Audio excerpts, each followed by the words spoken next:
Drama बड़ा accurate है, इसमें ज़रा भी फ़र्क नहीं पड़ सकता।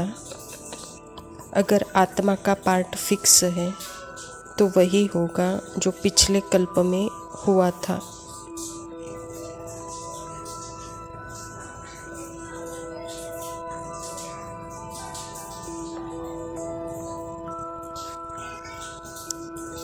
तो फिर हम मेहनत क्यों करें?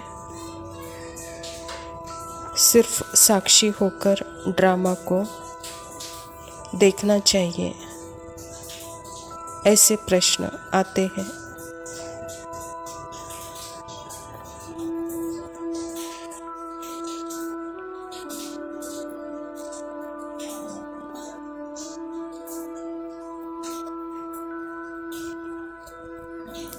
परमात्मा हमें इतना ब्यूटीफुल ज्ञान देते हैं।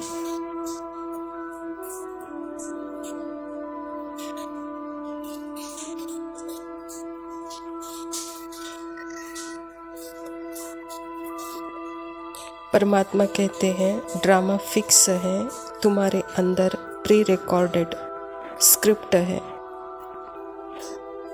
तो मुझ आत्मा के लिए यह एक ही पॉइंट जीवन मुक्ति के लिए काफ़ी है।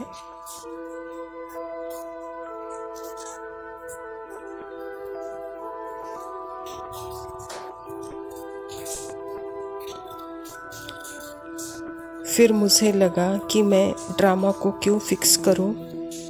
यह तो सब फिक्स है ऑलरेडी, तो इसको छोड़ो। मैं अपने अंदर अपने ऊपर अटेंशन रखती हूँ, फिर जो होना है वो होता रहेगा।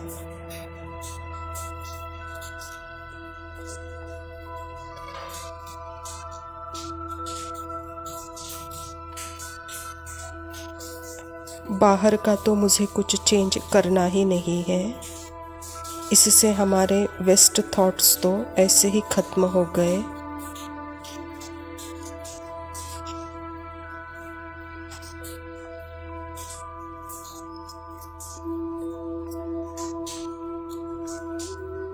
नहीं तो पहले ऐसे क्यों करता है, उनको ऐसे नहीं करना चाहिए, उनको वैसे करना चाहिए, उसने मेरे साथ ऐसे किया, इसी में दिमाग रहता था।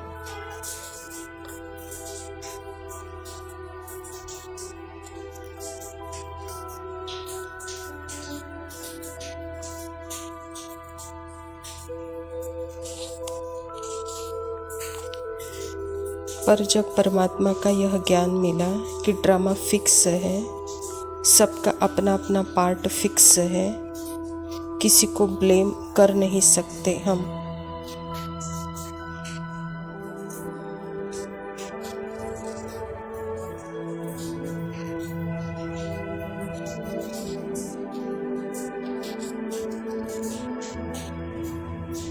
समझो हमारा माइंड किसी को ब्लेम कर रहा है।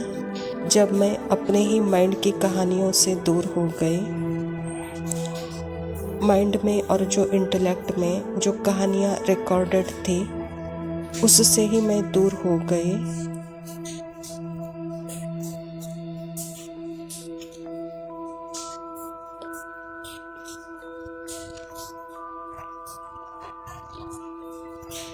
मुझे अपनी बीज रूप स्वरूप का पता लगने लगा। मुझे अपने बीज रूप स्थिति में अपना जो पावर है वह जागृत होने लगा।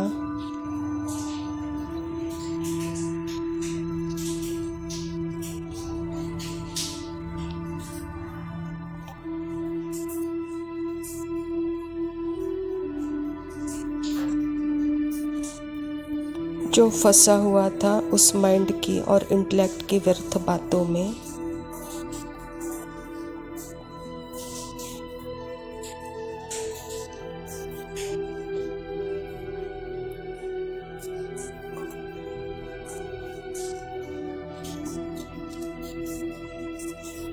पर जैसे ही परमात्मा ने बोला तो ड्रामा की कहानी बाहर नहीं है, ड्रामा की कहानी मेरे माइंड के अंदर, इंटेलेक्ट के अंदर रिकॉर्डेड है।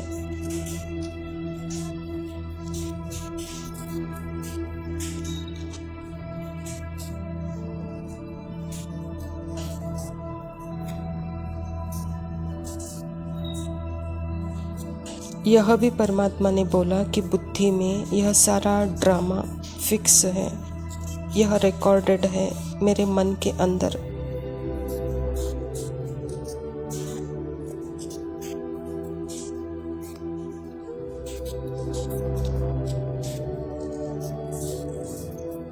यह मेरे मन के अंदर की रिकॉर्डिंग बातें, फिजूल बातें, फालतू बातें। यह बातें कौन सी फालतू बातें हैं? रिकॉर्डिंग ड्रामा की।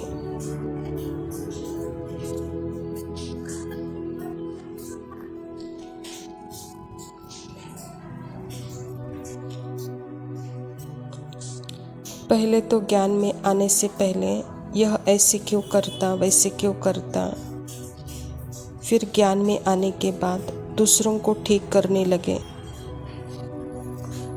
काफ़ी समय के बाद जब टीचर की भान में आने लगे, ब्राह्मण होनेपन के भान में आने लगे, तब भी ऐसे प्रश्न चलते थे।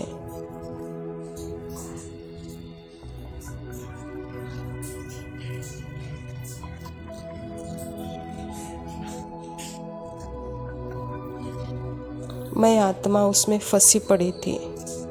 जैसे ही परमात्मा ने बोला ड्रामा फिक्स है, तो छोड़ दिया बाहर माइंड ने।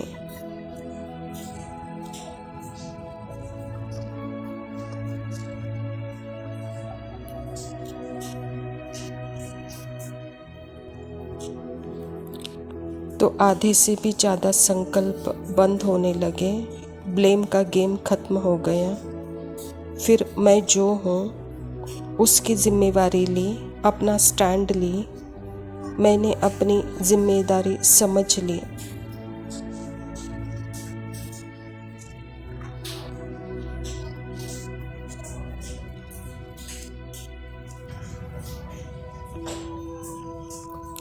हर आत्मा अपने पार्ट से बंधी हुई है, कैसे वो चेंज कर सकती है?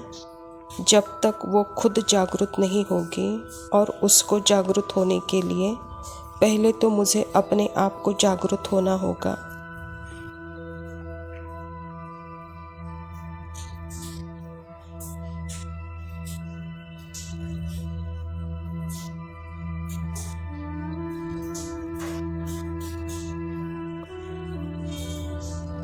तो जैसे जैसे वो सूक्ष्म वस्त्र उतरने लगे संकल्पों के, उसकी फीलिंग के, इमोशन के, मुझे अपना सत्य स्वरूप महसूस होने लगा।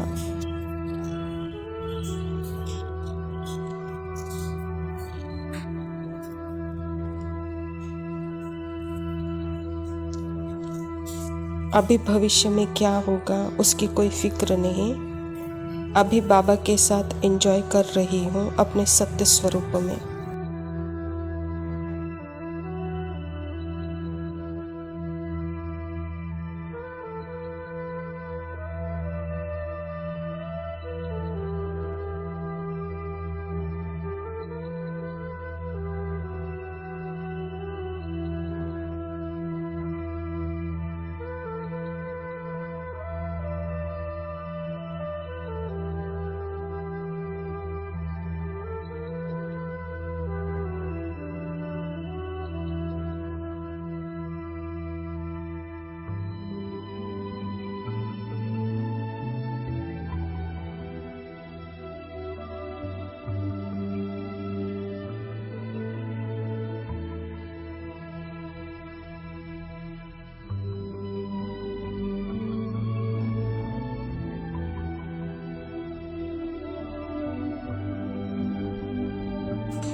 ओम शांति। प्रातः मुरली। बाप दादा मधुबन।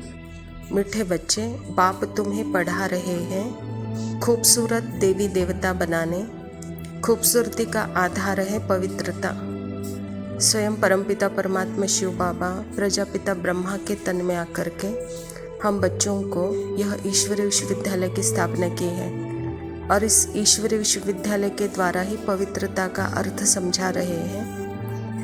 पहले के पवित्रता का अर्थ और अभी के पवित्रता का अर्थ में रात दिन का फर्क है। पहले पवित्रता की धारणा बहुत ही मुश्किल लगती थी, ऐसे लगता था जैसे कि यह असंभव है। लेकिन अभी पवित्रता की धारणा ऐसे लगता है जैसे इसमें कोई मुश्किल है ही नहीं। यह तो जैसे मेरी स्मृति है। जब स्मृति जागृत हो जाती है तो जैसे पवित्रता संभव होने लगती है और वहाँ हर एक ब्राह्मण मर्यादाओं की धारणाएं वह भी संभव होने लगती है। तो इसलिए बाबा कहता है कि बच्चे, यह पढ़ाई है खूबसूरत देवी देवता बनने की, जिसका आधार पवित्रता है, कहता बाबा। प्रश्न है, रूहानी क्षमा पर जो परवाने फिदा होने वाले हैं उनकी निशानी क्या होगी? उत्तर है, फिदा होने वाले परमाने क्षमा जो है जैसी है उसे यथार्थ रूप से जानते और याद करते हैं। फिदा होना माना बाप समान बनना, फिदा होना माना बाप से भी उच्च राजाई का अधिकारी बन जाना। परमात्मा के ऊपर फिदा होना अर्थात अपने सत्य स्वरूप को पहले जानना। जब अपने सत्य स्वरूप को जानते हैं तो वहाँ ऑटोमेटिकली ही परमात्मा के साथ कंबाइंड है, और जब यह कंबाइंड स्थिति आत्मा को रियलाइज होती है तो वहाँ सर्वस्व परमात्मा के ऊपर आत्मा अर्पण कर देती है। यही है सच्चे परवाने की डेफिनेशन। सच्चा परवाना क्षमा जो है अर्थात परमात्मा जो है जैसा है उसे यथार्थ रूप से जानता है और उसको याद करता है, उसके समान बनने का पुरुषार्थ करता है और उसके जैसा बन के उससे भी ऊंचा राज्य अधिकारी बन जाता है, कहता बाबा। धारणा के लिए मुख्य सार है। पहला पॉइंट है, यह अंतिम पुरुषार्थी शरीर बहुत वैल्यूबल है, इसमें बहुत कमाई करनी है। बेहद के बाप के साथ खाते पीते सर्व संबंधों की अनुभूति करनी है।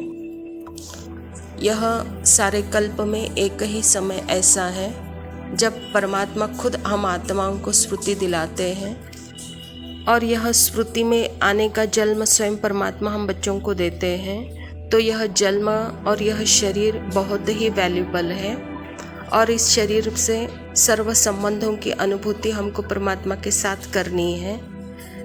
इसलिए परमात्मा पिता कहते हैं कि बच्चे, यह अंतिम शरीर, अंतिम पुरुषार्थी शरीर बहुत ही वैल्यूबल है, इससे बहुत कमाई करनी है, कहता बाबा। दूसरा पॉइंट है, कोई भी ऐसा कर्म नहीं करना चाहिए जिससे ब्राह्मण परिवार की व बाप की इज्जत जाए।